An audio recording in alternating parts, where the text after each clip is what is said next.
Okay तो जब first law of thermodynamics आया, right, so first law of thermodynamics जब आया, इसमें काफ़ी सारे लिमिटेशंस थे, ठीक है। सो इसमें कुछ कुछ प्रॉब्लम्स थी, तो वो प्रॉब्लम्स मैं आपको बता देती हूँ आज। देखो क्या था ना कि D Q equals D U plus D W doesn't indicate the direction of flow of heat, ठीक है, और the direction in which the change occurs. जैसे जो हमारी इक्वेशन है सिंपल सी, D Q equals D U plus D W है, इससे ये नहीं पता चलता कि हीट फ्लो किस डायरेक्शन में है या चेंज किस डायरेक्शन में है। This was the first issue. Second, it doesn't explain the source of this heat, कि ये कहाँ से आ रही है, साउंड से आ रही है, केमिकल से आ रही है, कहाँ से आ रही है, नहीं बताता। Even if two bodies reach the same temperature, they keep changing the heat.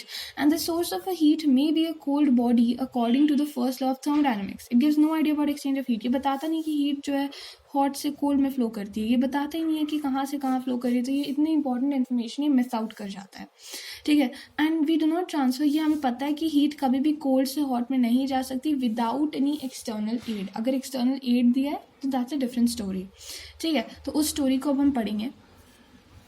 तो सेकंड लॉ बना, ठीक है। फर्स्ट लॉ जो है ये बहुत ही अनबेसिक था, ये बताता नहीं था कि हॉट से कोल्ड जा रही है, कोल्ड से हॉट जा रही है। तो उसके लिए बताने के लिए जीरोथ लॉ बना, ठीक है, जिससे फर्स्ट से भी पहले, क्योंकि सबसे पहले फर्स्ट लॉ बन गया था, उसके बाद जीरोथ लॉ बना था, क्योंकि हमें ये ज़्यादा बेसिक करना था। इसके बाद जो है सेकेंड लॉ आया, जो कि हमें काफ़ी कुछ ज़्यादा बताता है। सेकेंड लॉ ऑफ थर्मोडायनेमिक्स, इसमें क्या होता है कि इट इज़ एक्सपेरिमेंट और एक्सपीरियंस बेस्ड स्टेटमेंट्स आते हैं इसमें, ठीक है। और ये स्पॉन्टेनियस, नॉन स्पॉन्टेनियस, इन सब चीज़ों के बारे में बताता है। तो ये क्या करता है कि जैसे मैकेनिकल एनर्जी जो है हमारी, ठीक है, मैकेनिकल एनर्जी को हीट एनर्जी में चेंज करना इज़ वेरी सिंपल। हमेशा मैकेनिकल एनर्जी हीट एनर्जी में चेंज होती रहती है वैसे भी, ठीक है। तो अगर हीट एनर्जी को मैकेनिकल एनर्जी में चेंज करना पड़ा, मतलब जो हीट हमारी लॉस हो जाती है हर स्टेप में, हर चीज़ में जो हीट लॉस होता है, अगर उससे हमने मैकेनिकल एनर्जी बनाने की कोशिश की तो व्हाट विल हैपन।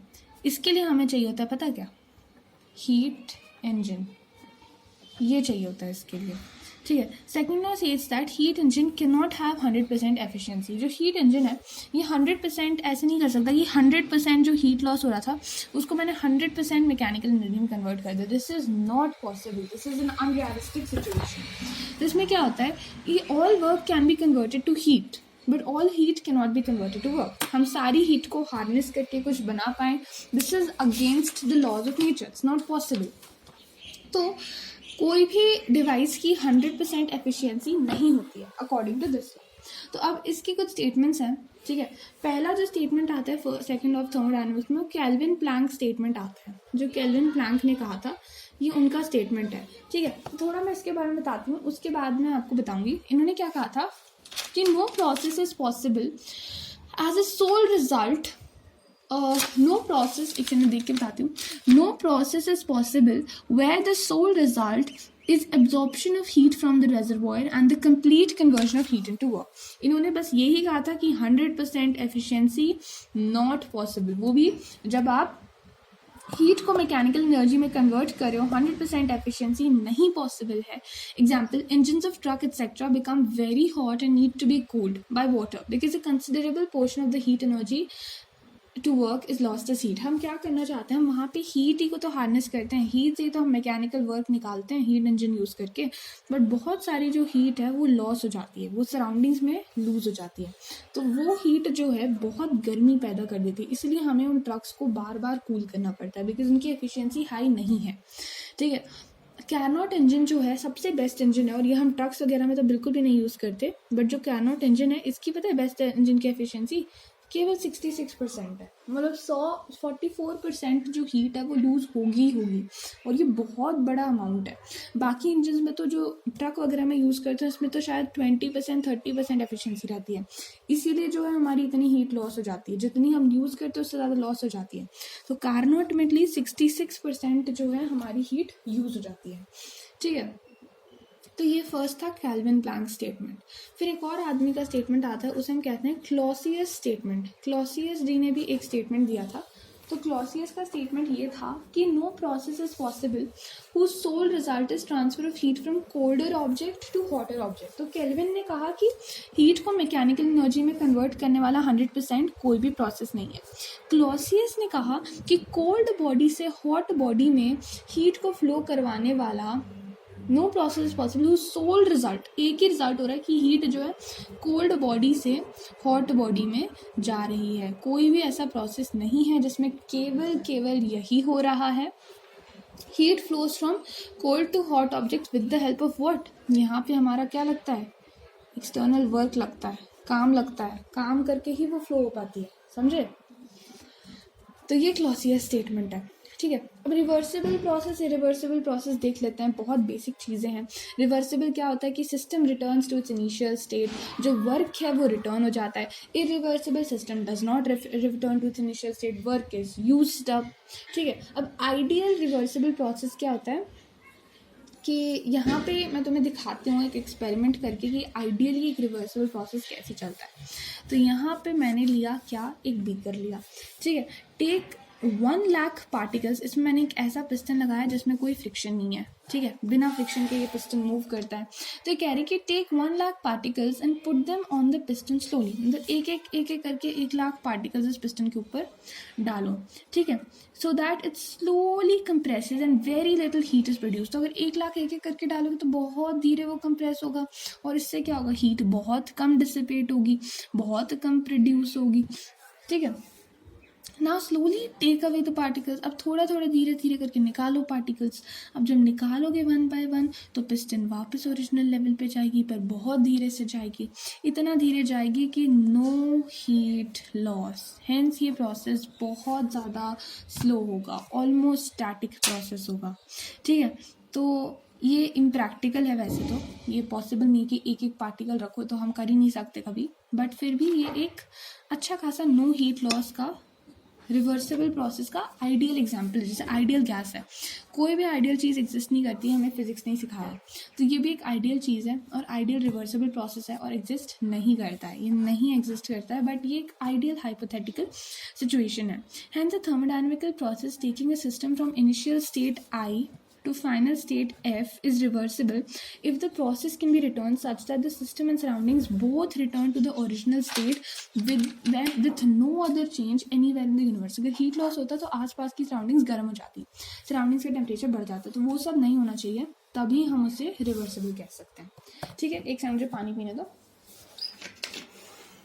गर्मी का मौसम हो रहा है, प्यास लग जाती है। चलो, now if a process is reversible, कुछ कंडीशंस उसे फॉलो करनी है। पहला, process should proceed at extremely slow rate. इसको हम पता है क्या कहते हैं, इसको हम क्वाजी स्टैटिक बोलते हैं, बिकॉज ये ऑलमोस्ट स्टैटिक ही है, ये बहुत ऑलमोस्ट स्टैटिक सा ही प्रोसेस है, तो ऐसे ही चलना चाहिए। So that the system is in equilibrium with surroundings at every stage, that is system remains in mechanical equilibrium and thermal equilibrium, all parts of system and surroundings remain at same temperature and chemical equilibrium। The system should be free from any dissipative forces। जैसे मैंने क्यों frictionless piston उठाई यहाँ पे, because कोई भी आसपास की forces नहीं होनी चाहिए, elasticity वगैरह। This is because energy spent against these forces cannot be recovered। जो elasticity में हम energy spend करते हैं वो हम कभी भी recover नहीं कर सकते, भले ही हमारा rubber band वापस आ जाए पर ये energy वापस नहीं आएगी, ठीक है। An ideal gas allowed to expand and compress slowly in a cylinder with a frictionless piston। यही एग्जाम्पल है ना, एग्जाम्पल है। स्लो कंप्रेशन, स्लो एक्सपेंशन, एक स्प्रिंग का स्लो कंप्रेशन स्लो एक्सपेंशन कर दो, वो भी आइडियल रिवर्सिबल प्रोसेस हो जाएगा। इरिवर्सिबल क्या होता है, जो हमारे प्रोसेस होते हैं which does not satisfy these conditions of a reversible process is called irreversible, and in fact all spontaneous processes in nature are irreversible, nothing is like this because this is ideal. अब causes of irreversibility क्या होते हैं, क्यों सब कुछ irreversible है। देखो, पहली बात, बहुत सारे प्रोसेस जैसे फ्री एक्सपेंशन हो गए, इनमें जो है नॉन इक्विलिब्रियम स्टेट आ जाती है, ठीक है। और जो प्रोसेस डिसिपेटिव हैं they can only be minimized, but उनको कभी एलिमिनेट नहीं कर सकते, फ्रिक्शन हटा नहीं सकते। जैसे बल्ब में जो हीट होती है वो तो डिसिपेट होती है ना, तो एक इरिवर्सिबल प्रोसेस है, कभी भी अपनी ओरिजिनल स्टेट में वापस नहीं जा सकता है, ठीक है। तो आई होप तुम्हें ये समझ आ गया, irreversible process, reversible process, second law of thermodynamics. मैं तुम्हें कुछ आगे चीज़ें बताती हूँ। जो कोई हीट इंजन है ना, कोई हीट इंजन है, उसकी अगर हमें एफिशिएंसी कैलकुलेट करनी है तो उसका एक फॉर्मूला आता है, N which is efficiency is equal to Q1 minus Q2 upon Q1। समझ रहे हो, स्टार्टिंग में जो हीट थी अपॉन जो हीट लॉस हुई अपॉन जो स्टार्टिंग में हीट थी, ये तुम्हें बताएगा the change in heat upon initial heat. This is actually equal to change in temperature upon initial temperature. तो ये ऐसे आता है, समझे? फिर से लिख के बताती हूँ। N is equal to change in heat upon initial heat is equal to change in temperature upon initial temperature. क्यों? बिकॉज हम यहाँ पे कोल्ड बॉडी से हॉट बॉडी में ट्रांसफ़र कर रहे हैं, तो कुछ इस तरीके से हो रहा है, ठीक है। एनीवे, रेफ्रिजरेशन का प्रिंसिपल क्या होता है? जो हीट पंप होता है उसका कभी तुमने प्रिंसिपल सोचा है? हीट पंप का जो प्रिंसिपल होता है उसमें work done is equal to Q1 minus Q2, ये वर्क डन होता है। डेल्टा Q वर्क डन होता है, बिकॉज यहाँ पे U इज इक्वल टू 0। तो जो बीटा आता है ये होता है Q2 upon W is equal to Q2 upon Q1 minus Q2, ठीक है। और beta should be equal to 1 minus efficiency upon efficiency. अब ये फॉर्मूला समझ नहीं आया, आई नो, तो थोड़ी देर के लिए इन फॉर्मूलाज को इग्नोर करते हैं, कुछ और बताती हूँ तुम्हें हीट इंजन के बारे में। चलो हीट इंजन की बात करते हैं। हीट इंजन क्या होता है? एक device that converts heat to work, यही इसका काम होता है, हीट से वर्क बनाना हीट इंजन का काम होता है। तो यहाँ पे अगर मैं तुम्हें बताऊँ तो कुछ इस तरीके से होता है कि सोर्स जो है यहाँ पे हमारा एक सोर्स है, ठीक है, और सोर्स का टेम्परेचर T1 हो रखा है। सोर्स का टेम्परेचर क्या हो रखा है? T1 हो रखा है। इसने थोड़ी सी हीट लूज़ की Q1, ठीक है, क्या सुन रहे हो क्या? हाँ, Q1। तो ये इंजन है बीच में, ठीक है। इससे क्या निकला? वर्क निकला। इसने हीट दी Q1, सोर्स जो है वो अपनी हीट दे रहा है Q1, इससे निकला काम। फिर बची हुई हीट क्या थी? Q2, जो कि हमारे सिंक में चली गई। ये होता है हीट इंजन, और सिंक का टेम्परेचर है T2।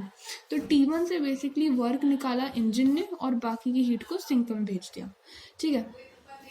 इसे कहते हैं हीट रिजेक्शन। Heat rejection. और ये क्या होती है? इनिशियल हीट माइनस वर्क होती है ना। तो ये रिजेक्टेड हीट है, समझे तुम? तो W is actually equal to Q1 minus Q2. This is clear to you, है ना? W is equal to Q1 minus Q2, correct. तो T1 हमेशा जो है T2 से ज़्यादा टेम्परेचर पे होगा, correct. T1 is always greater than T2.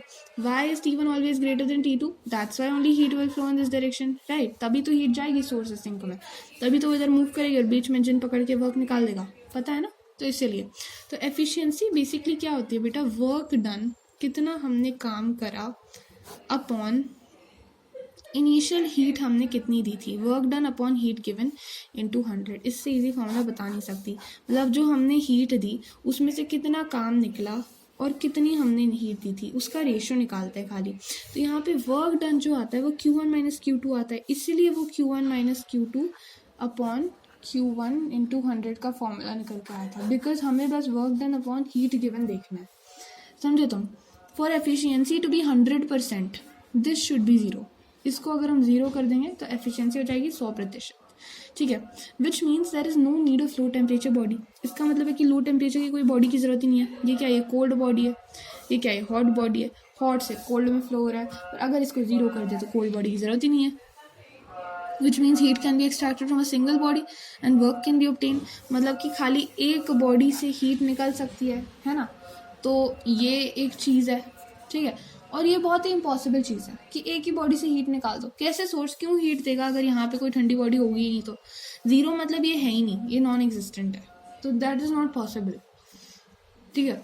ये टेम्परेचर नहीं है बेटा, 0 जो है ना टेम्परेचर नहीं है, वो हीट है।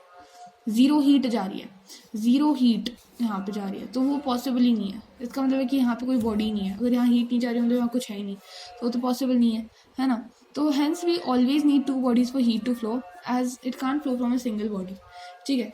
और इसलिए Q2 can never be 0, and इसलिए ये कभी भी 1 नहीं हो सकता। This is never 1, and efficiency can never be 100%। तुमको ना मैं एक और चीज़ दिखाती हूँ मस्ती।